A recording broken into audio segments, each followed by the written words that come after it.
earlier in the show, we went over the three things that I'll remember Arturas Karnisovas the most for. And at number 3, I just had the deadline, because every year at the deadline, obviously this deadline being the most interesting, but the 3 years in a row where he did nothing.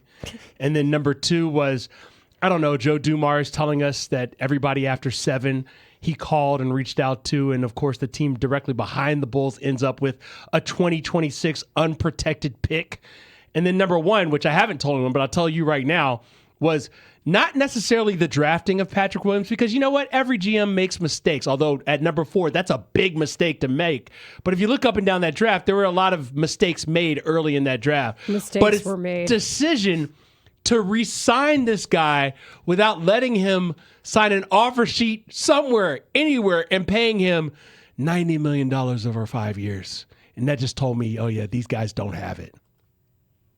Marshall, they didn't have it on such an unbelievable level that I think the league was in pure disbelief the last few years that it was still going on. But if we're looking for one defining moment of the Karnisovas Eversley regime, I would say it's not just the Pat Williams contract, it's that they gave him a player option at the end of it. Like, they thought he was going to play so well that, hey, we'll give you the chance to renegotiate. Just terrible. This is a horrible front office. This was a terrible stretch for the Bulls. And I know there are some people in Chicago who are applauding Mike for finally making this move. I mean, you got to be kidding me. The reason the Bulls are in the spot that they're in is that he allowed them to stay years too long. So there's blame to go all the way around when it's this bad, and it's been this bad. But this one is on Mike, and now he desperately has to make the right hire here moving forward. Because, guys, for as much as the Bulls get absolutely demolished all around the league, the reality is they are a sleeping giant. Everybody knows what this team can be when it is run well, and there's actually money that's going into the product, not just on the floor, but from top to bottom within the organization. The NBA is better when the Bulls are relevant. And they've been run so poorly for so long that whomever Mike decides to bring in and to run this thing, it is going to take years to pull them out of what Karnisovas and Eversley put them in. Well, and I think, Nick, when you look back at it, especially now, the Patrick Williams contract, I think, was them trying to show everybody they knew correctly. Like they had the right opinion on him. They were going to give him the time. They knew that it was as much about their decision and wanting to be right as it was about Patrick Williams' actual production or lack thereof. And that's another part of this is you can't do that as an executive. And I don't know that happened, but I'm just saying it's how it felt. Layla, that's absolutely what it is. It's ego got involved on so many levels here for the Bulls, but specific to that deal, when they signed it, it was atrocious. When they signed it, there were people in their own room that were like, what the hell are you doing? I mean, this is reality. So, specific to Pat Williams, it was a terrible miss at the draft. But Marshall, you said it. That happens to every team all across the league. It was that they doubled down on that awful miss and then gave him that deal and tried to tell everybody, no, we just need more time here. It was absolutely a major example of just how awful the decision-making behind the scenes was. And I can only tell you what I know for certain. It's that there were absolutely people going, don't do this, don't do this. And then the contract, and it's just sad because if you're in that position, especially in the NBA, you can't let your ego get in the way. And you have to be able to have people around you that can stand up and say, no, this isn't the right move. And there needs to be that conversation. And I think what happened as the years went on is those conversations happen less and less. If you didn't agree with what Karnisovas thought, you were gone. And that is a sad state of affairs. So there are a lot of different things that the Bulls can improve on, but they need somebody in that position of leadership who is going to be inclusive of everybody's thoughts and listen to everybody and make decisions based on that, not just say, no, this is the way we're going to be. Because when you get in that kind of spot, you get what you get if you're the Bulls. And what you get is you really are a laughing stock across the league. I mean, that is, I can't tell you how often my phone went off in the last few days of people saying, oh, you don't know how bad it is. It's really, really bad, and it's going to take a while to figure out. He is Nick Friedell. He is our Audacy NBA insider. This Audacy insider segment brought to you by the all-new Hyundai Palisade Hybrid. Make every day epic. And Nick, let's go to the top because it starts at the top with Michael Reinsdorf. How overdue was this move? And are you certain that he's going to hire someone who isn't going to be like, hey, we need to do this to win, and he's not going to push back on it because he just wants a full building every night? Yeah. Marcel, there are a lot of layers there. This move was like 3 or 4 years overdue. I mean, it was years in the making, first and foremost. Secondly, Mike can want a full building all he wants. All I've continued to hear, again, even in the last few days before they even made this official, all those years that the UC was full. And all those times that people were just going to enjoy the Bulls game and they liked the product and the atmosphere, I think those days are pretty much gone going into next year. I think they're really going to have a problem filling it up every single night again. And that is part of the math problem here is like you can't keep guys in these positions running things day to day if the public has lost complete trust that they know what they're doing. And to this point, this happened years ago. So whoever stood up in the meeting finally and said, Mike, you can't keep this going. I mean, good for them. I had a couple people joke with me and say it was probably Pax.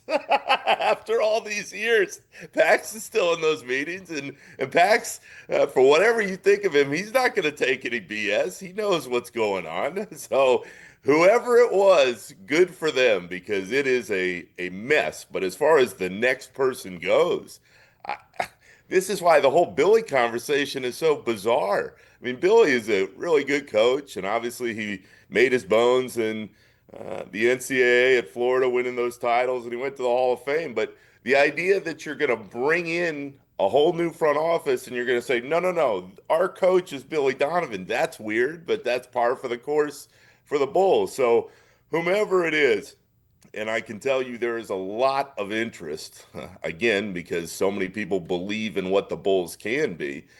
They're going to have to sit down and have some really honest conversations with Mike because Mike historically and Jerry before him, they'll allow the front office to do their jobs to a point. But if you're Mike and this is the mess that you've created with all these decisions, you have to allow the people to come in, do their jobs, and spend money. And historically, that is a real big problem for the Bulls because it's not just on the on-court product. It's on all the different levels in the organization. And anybody who comes in is going to want to say, let me do it my way. Mike's going to have to step off. And again, Marshall, for so long, it was fill the building. Be mediocre enough to fill the building. And I don't think that's going to be a possibility in the next couple of years because there are so many season ticket holders finally who have said, I can't take this anymore. I'm not investing my money in this product because it is so terrible and such a waste of my time.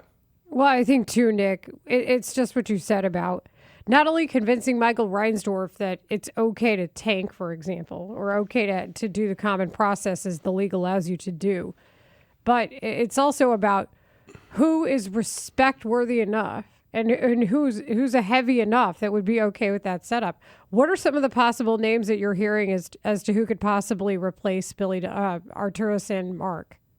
Well, frankly, Layla, it should be Billy too. I mean, if you're going to start over, start all the way over. And from all that I've heard about Billy, I mean, he knows what's going on behind the scenes.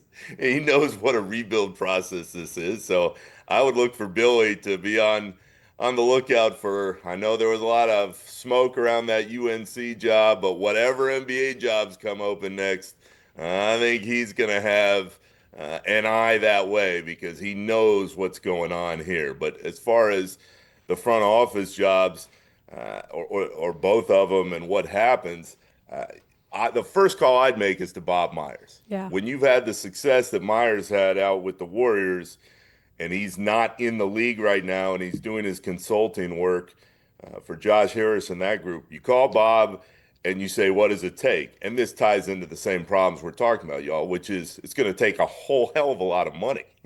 And again, historically, that is not something the Bulls have wanted to do. So you start with Bob, and then you start going down the list. I mean, I saw that Joe Cowley, our friend, he put Mike Dunleavy's name in there. I'm really close to the Warriors, obviously, on a day-to-day basis.